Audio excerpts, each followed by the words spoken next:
Hello future doctors, मैं इमरान नबी आज एक बार फिर आप सभी के सामने अपना कुछ एक्सपीरियंस, अपना सफ़र शेयर करने आया हूँ। मैं कैसे एक मज़दूर से, कारपेंटर से एक आज अच्छे मेडिकल कॉलेज में जाने की कगार पर हूँ, वहाँ तक का सफ़र आप सभी के साथ शेयर करना चाहता हूँ। मुझे उम्मीद है आप सभी को समझ आएगा। मैंने जब 12th किया था तो फाइनेंशियल प्रॉब्लम की वजह से मैं अपनी पढ़ाई छोड़ चुका था। नीट के बारे में, AIPMT के बारे में मुझे कोई नॉलेज नहीं थी। फ्रेंड्स ने, टीचर्स ने सपोर्ट किया, बताया कि क्या चीज़ होती है। हालांकि सपना ये था कि डॉक्टर बनना है, बट इतनी तक मुझे नॉलेज नहीं थी कि नीट या AIPMT भी कुछ होता है। उसके बाद फ्रेंड्स, पेरेंट्स और टीचर की सपोर्ट से मैं यहाँ तक पहुँचा हूँ। वो कैसे? 12th करने के बाद 1 से 2 साल तक मैंने मज़दूरी की है। यकीन मानिए, मज़दूरी करने के बाद जब मैं मज़दूरी करता था तो वही 500 रुपये समथिंग, ऐसा रात 9 बजे तक की मज़दूरी हुआ करती थी मेरी। तो मुझे थोड़ा अंदर अच्छा नहीं लगता था कि मेरी ये लाइन नहीं है, मुझे कहीं और जाना चाहिए, कोई और डायरेक्शन है मेरी। तो मैंने मज़दूरी छोड़ के दोबारा पढ़ाई कंटिन्यू की और अपने आप को सही डायरेक्शन में डाला। टीचर का अच्छा सपोर्ट मिला, पेरेंट्स का सपोर्ट मिला और सेल्फ स्टडी, सेल्फ मोटिवेशन अच्छा मिला। अच्छे सपोर्ट के साथ आज मैं आप सभी के सामने यहाँ तक पहुँच पाया हूँ। जब पढ़ाई छोड़ी थी मैंने, तो इस बारे में बता चुका हूँ, मुझे कोई नॉलेज नहीं थी कि MBBS तक कैसे पहुँच पाते हैं। इनफैक्ट मुझे MBBS की फुल फॉर्म भी पता नहीं थी। खैर, मजाक की बात अलग है, लेकिन यहाँ तक कैसे पहुँचा वो सब बताता हूँ। जब मैंने 12th के बाद पढ़ाई स्टार्ट की, 2 साल गैप के बाद, तो मेरे जब फर्स्ट ईयर मार्क्स थे 491, काफ़ी लो मार्क्स थे। दोबारा अटेंड किया अच्छे टीचर के सपोर्ट के साथ। अभी नीट IIT जो अड्डा चैनल है वो तो फ़िलहाल में अभी बना है, लेकिन यहाँ के जो फैकल्टी है वो हम उनके पहले से ही कांटेक्ट में हैं। अच्छा गाइडेंस, उसके साथ आगे बढ़े हैं। 491 मार्क्स स्कोर करने के बाद टीचर से कांटेक्ट हुआ, टीचर का अच्छा गाइडेंस मिला, फिर इम्प्रूवमेंट किया, 571 आए। सिलेक्शन फिर भी नहीं हुआ। फिर इम्प्रूवमेंट किया, 596 आए, फिर भी सिलेक्शन नहीं हुआ। और आज 596 से 661 मार्क्स आप सभी के सामने देख ही सकते हैं क्या रैंक है, क्या मार्क्स हैं। तो ये जो मार्क्स हैं आप सभी के सामने, अपनी स्ट्रेटजी पढ़ने की पहले से रेडी होनी चाहिए। हमें क्या पढ़ना है, कितना पढ़ना है, किसमें क्या पढ़ना है, कौन सी बुक पढ़नी है, ये सभी चीज़ें आपको एक अच्छे टीचर ही बता सकते हैं। साइड बुक लगाने की मैंने पहले भी वीडियो बनाई है, पहले भी मैं मना कर चुका हूँ, साइड बुक लगाने की कोशिश ना कीजिए। NCERT सफिशिएंट है, बायो, फिजिक्स, केमिस्ट्री सफिशिएंट है। सबसे बड़ी बात, पढ़ने की स्ट्रेटजी क्या होनी चाहिए वो मैं पहले बता चुका हूँ, लेकिन अभी तक की जो परेशानी मैंने उठाई है, मैं चाहता हूँ कि आप सभी को वो उठाना ना पड़े। जब मैंने अपनी पढ़ाई स्टार्ट करी तो पहले साल तो मुझे ये समझ आया कि मुझे पढ़ना क्या है, कितना किस में पढ़ना है, किस चैप्टर की क्या इंपॉर्टेंस है, कहाँ से बेसिक पॉइंट क्लियर किए, सारी बात फर्स्ट ईयर में ये पता चली। तब मैंने 491 मार्क्स अचीव किए। उसके बाद इम्प्रूवमेंट किया अपनी स्ट्रेटजी में, अच्छा गाइडेंस मिला, टीचर ने अच्छा गाइडेंस दिया, ऐसे पढ़ो, ऐसे पढ़ो। खुद भी सोचा, खुद को कहाँ अच्छा फील हुआ, कैसे पढ़ाई की, वो खुद से अंदर से फील होना चाहिए, हाँ मैंने ये अच्छा किया है। मार्क्स टेस्ट वगैरह भी कंटिन्यू देते रहे थे, टेस्ट में अच्छा परफॉर्मेंस, उसी के साथ सेल्फ मोटिवेशन, पेरेंट्स का सपोर्ट, टीचर ने अच्छी डायरेक्शन प्रोवाइड की, उन सभी के साथ रिज़ल्ट आपके सामने है। आप सभी इन प्रॉब्लम से ना गुजरें, इसलिए मैं आपके सामने एक छोटी सी बात कहना चाहूँगा कि सबसे बड़ी बात, पहले भी मैं बता चुका हूँ, सबसे बड़ी बात, अपने टीचर पर बिलीव कीजिए। यकीन मानिए, जो टीचर आपको पढ़ाने के लिए खड़े हुए हैं इस प्लेटफॉर्म पे, वहाँ पहुँचने के लिए बहुत ज़्यादा मेहनत लगती है। अगर वो वहाँ पे आपको पढ़ाने के लिए खड़े हुए हैं तो जाहिर सी बात है कुछ है उस टीचर्स में ऐसा जो आपको पढ़ा रहे हैं। स्टूडेंट्स की कॉमन प्रॉब्लम पहले भी शेयर की थी कि टीचर को जज करते हैं, सब गलत बात है।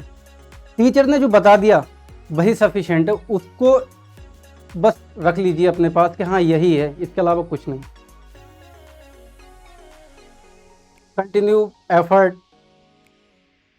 कुछ स्टूडेंट होते हैं, जैसे सेशन स्टार्ट हुआ अपनी स्ट्रेटजी का, तो स्टार्टिंग में तो काफ़ी अच्छा पढ़ते हैं, मेहनत करते हैं, बहुत सारे मतलब 15-16 घंटे बताते हैं, 15-16 घंटे 17 घंटे तक पढ़ रहे हैं, 5 घंटे सो रहे हैं, 6 घंटे सो रहे हैं। लेकिन खुद से ये पूछिए, अगर मैंने 16 घंटे पढ़ाई करी तो उसमें से कितना आउटपुट आया, मुझे उन घंटों का कितने घंटों का फ़ायदा हुआ। सबसे मेन पॉइंट ये है, आप 10 घंटे पढ़िए, आउटपुट अगर आपका 7 से 8 घंटे भी आ रहा है, मोर देन सफिशिएंट है। आउटपुट अच्छा आना चाहिए। नींद पूरी कीजिए, सबसे मेन पॉइंट नींद। अगर नींद से कंप्रोमाइज़ करेंगे तो ये ब्रेन है ना, ब्रेन, इसे भी मेमोरी स्टोर करने के लिए टाइम लगता है। जैसे फ़ोन में या लैपटॉप में मेमोरी एक से दूसरी जगह ट्रांसफ़र करते हैं, टाइम लगता है। इलेक्ट्रॉनिक डिवाइस को टाइम लग सकता है, तो ये तो नेचुरल डिवाइस है, इससे तो और भी ज़्यादा टाइम लगेगा। तो नींद सबसे पहली बात पूरी कीजिए, नींद से कॉम्प्रोमाइज़ नहीं। ये नहीं कह रहा कि 10 घंटे सोना है, 12 घंटे सोना है, 7-8 घंटे मोर देन सफिशिएंट। स्टार्टिंग में पढ़ाई नॉर्मल चलाइए, लेकिन जब लास्ट के 4-5 महीने रह जाएं एग्ज़ाम तक के, 3 से 4 महीने, तब अपनी पढ़ाई को एक पीक लेवल पे लेकर जाइए। 12-13 घंटे अच्छे से अच्छा आउटपुट आना चाहिए। टेस्ट कीजिए, बार बार बुक्स पढ़िए। लास्ट में स्टूडेंट करते हैं कि क्वेश्चन प्रैक्टिस ज़्यादा करते हैं, थ्योरी पढ़ने पे ध्यान नहीं देते। थ्योरी उतनी ही ज़्यादा इंपॉर्टेंट है जितने क्वेश्चन। आपने एक क्वेश्चन अटेंड किया और एक थ्योरी पढ़ी, अगर आपने क्वेश्चन अटेंड किया तो उस क्वेश्चन से केवल आप उस क्वेश्चन के बारे में ही सीखेंगे। लेकिन आपने अगर थ्योरी पढ़ी तो उस थ्योरी से पता नहीं कितने सारे क्वेश्चन बनते हैं, उन सब की जानकारी आपको हो सकती है। क्वेश्चन प्रैक्टिस भी ज़रूरी है, थ्योरी भी बहुत ज़रूरी है, थ्योरी भी साथ साथ पढ़िए। शॉर्ट नोट्स बनाइए अच्छे से अच्छे। फिजिक्स केमिस्ट्री में तो इनफैक्ट बनाइए ही बनाइए। और बायो की एनसीईआरटी ऐसे पढ़िए कि होते हुए भी अगर कोई पूछ ले ये डायग्राम, ये लाइन कहाँ पे लिखी हुई है, तो आप बता सकें। पेज नंबर याद करने को नहीं कह रहा, लेकिन आप चैप्टर तो बता सकते हैं, चैप्टर में कौन किस जगह है, लेफ्ट हैंड पे है, राइट हैंड पे, इतना बता सकें। यहाँ तक पीक लेवल पे ले जाइए। आपके मार्क्स अंदर से ऐसी फीलिंग आएगी कि आपके मार्क्स 700 टच कर सकते हैं।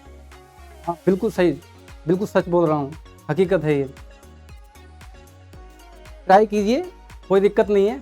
बाकी नीट IIT अड्डा टीम आपके साथ है, प्रॉपर गाइडेंस यहाँ कंटिन्यू मिलता रहेगा। यहाँ पे मेरी भी वीडियोस आती रहेंगी, हमारे अच्छे टीचर्स हैं उनकी वीडियोस आती रहेंगी, प्रॉपर टच में रहिए।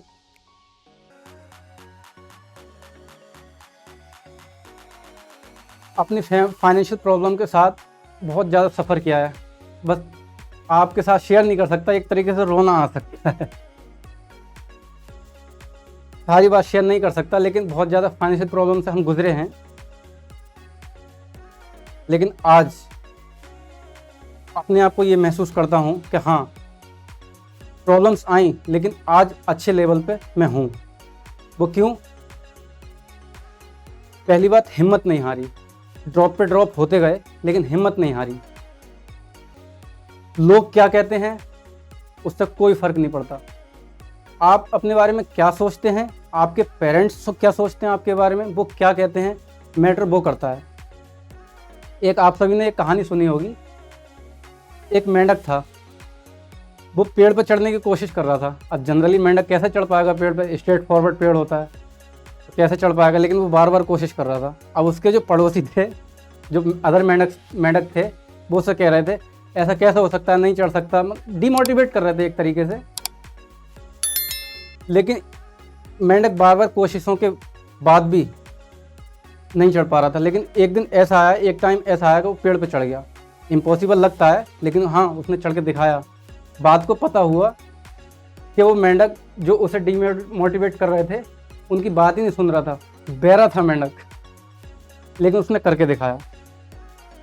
हाँ नीट हार्ड है, मुश्किल है, लेकिन इम्पॉसिबल नहीं है। पॉसिबल है, अच्छी रैंक भी पॉसिबल है। देखिए ना, लास्ट ईयर 720 2 स्टूडेंट के आए थे, इस बार 3 के हैं। 720 मार्क्स 100%, कुछ भी पॉसिबल है। 720 मार्क्स बहुत ज़्यादा हैं, 100%। इतिहास में दूसरी बार ऐसा हुआ है। तो जब 720 आ सकते हैं तो हमें तो गवर्नमेंट सीट में से एक सीट चाहिए। अगर हमने अच्छी स्ट्रेटजी अपनाई है तो हमें एम्स भी मिलेगा, दिल्ली एम्स भी मिलेगा, अदर एम्स भी मिलेंगे। बस मेन पॉइंट है स्ट्रेटजी आपकी कैसी है,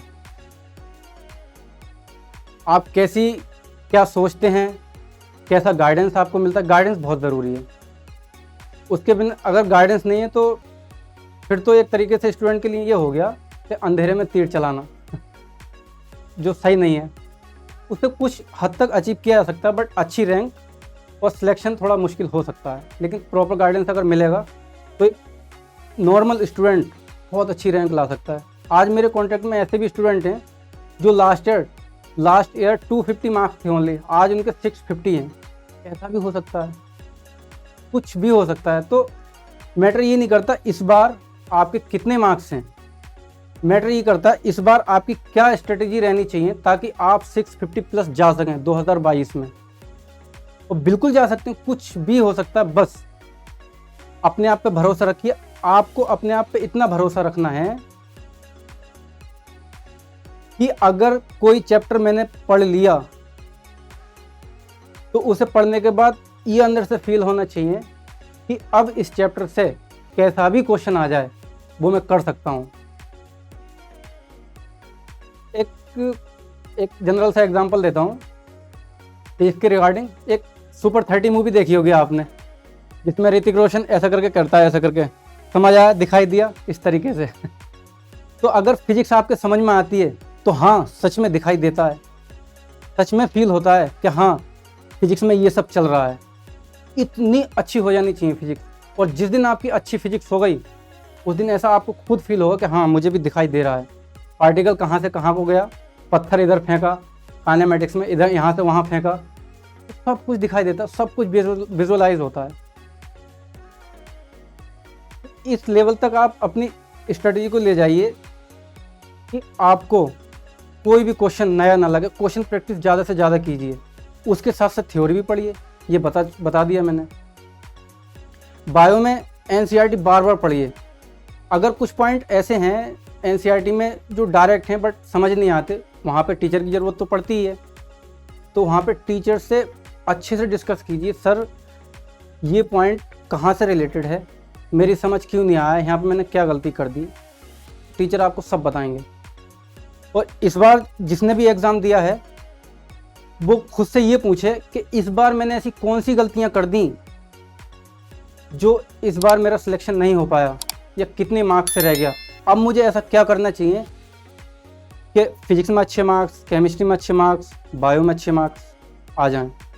फिजिक्स में 150 प्लस बहुत अच्छे से आ सकते हैं, आसान है।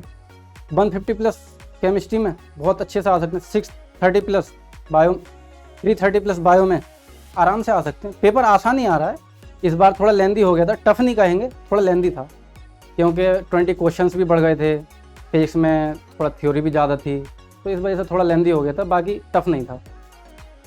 बच्चों को प्रॉब्लम था टाइम मैनेजमेंट की।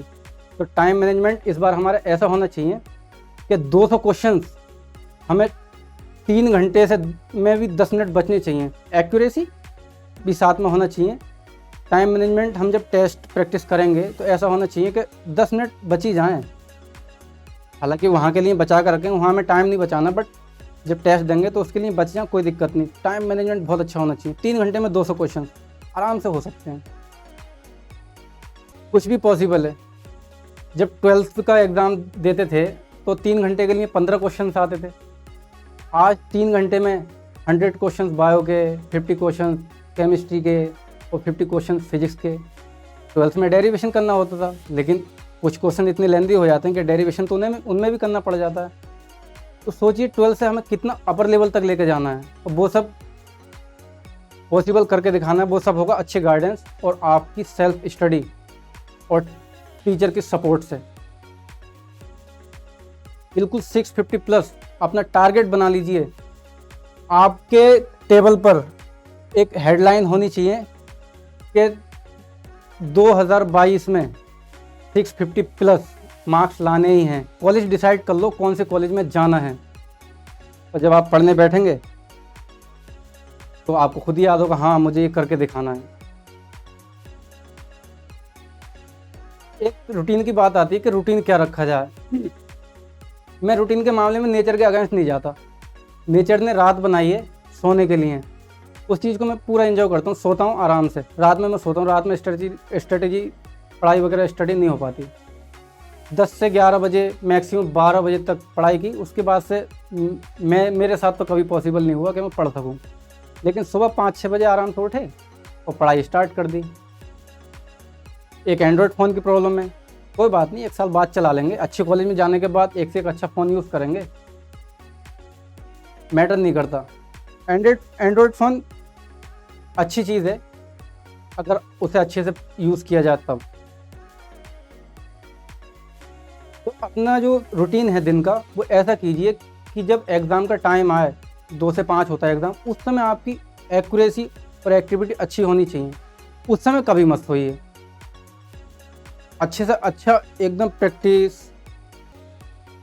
कंसंट्रेशन बहुत अच्छी होना चाहिए उस समय, ताकि ऐसा रूटीन हो जाए कि जब एग्ज़ाम देने जाएं तो वो 3 घंटे, पूरे साल मेहनत करिए, बस वो 3 घंटे डिसाइड करेंगे कि आप क्या बनने वाले हैं, कौन से कॉलेज में जाएंगे, आपके कितने मार्क्स आएंगे, आप डिज़र्व करते हैं या नहीं करते हैं।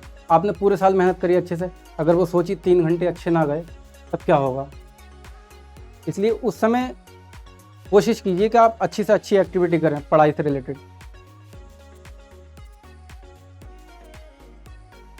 एनसीईआरटी का एक एक क्वेश्चंस आप कीजिए। एग्जाम्पलर आती है, एग्जाम्पलर में अगर करेक्शन है, आंसर की में करेक्शन होते हैं एग्जाम्पलर में, उनको आप करेक्ट कीजिए। टीचर की हेल्प से करेक्ट कर सकते हैं, वो करिए। एग्जाम्पलर के थ्योरेटिकल, एग्जाम्पलर में थ्योरेटिकल क्वेश्चन ज़्यादा होते हैं तो उनको अच्छे से करिए। उनसे हमें एग्जाम्पलर के हिसाब से हमें एक्स्ट्रा नॉलेज भी मिलेगी। बायो का ले लो, केमिस्ट्री का, फिजिक्स का, थ्योरेटिकल पॉइंट मिलेंगे, नोट डाउन कर लीजिए, कोई बात नहीं। अभी इतना टाइम है कि 2022 में जब नीट होगा, नीट का एग्ज़ाम होगा, अभी तो डेट डिसाइड नहीं है कि कब होगा, जब भी होगा तो इतना टाइम है, सफिशिएंट टाइम है कि 650 प्लस बहुत आराम से आ सकते हैं। मैंने जब पढ़ाई का मंसूबा बनाया तो वो जनवरी से बनाया, नए साल से स्टार्टिंग की थी, लेकिन मई में तो एग्ज़ाम था नहीं तो मैंने पढ़ाई थोड़ी स्लो कर दी। मार्च तक अपनी नॉर्मल स्पीड से पढ़ता गया, कोई इतना खास एफर्ट नहीं था। मार्च तक केवल नोट्स तैयार किए, शॉर्ट नोट्स तैयार किए, स्ट्रेटेजी बनाई कि लास्ट के 3 से 4 महीने बचेंगे, उनमें मुझे क्या करना है। जब मैं फुली प्रिपेयर हो गया शॉर्ट नोट्स बना के, उसके बाद 3 से 4 महीने एकदम पीक लेवल पढ़ाई को पहुंचा दिया। इसी की वजह से आप सभी के सामने रिजल्ट आप देख ही सकते हैं। स्टार्टिंग में केवल आप प्रिपेयर्ड रहिए कि लास्ट के 3 से 4 महीने क्या करना है। उस समय ये नहीं सोचना कि मुझे क्या करना है, उस समय केवल पहले से सोचा हुआ होना चाहिए कि अब मुझे क्या करना है, कब क्या पढ़ना है, सब कुछ क्लियर होना चाहिए। नया कुछ नहीं पढ़ेंगे, जो पढ़ा है वही पढ़ेंगे। अब ऐसा भी नहीं है कि बहुत कुछ छोड़ दिया उसके बाद भी नया नहीं पढ़ेंगे, तो फिर पॉसिबल नहीं हो पाता। अच्छे से अच्छा पढ़िए, टीचर के प्रॉपर कांटेक्ट में रहिए, और हमारी टीम नीट IIT अड्डा टीम आप सभी के कांटेक्ट में रहेगी। चलिए मिलते हैं नेक्स्ट टाइम। अगर आपको वीडियो पसंद आया हो तो लाइक कीजिए और हमारे चैनल को सब्सक्राइब कीजिए, ऐसे ही नोटिफिकेशन आपके पास आएगा। और बस यही कहना चाहूँगा। Thank you so much.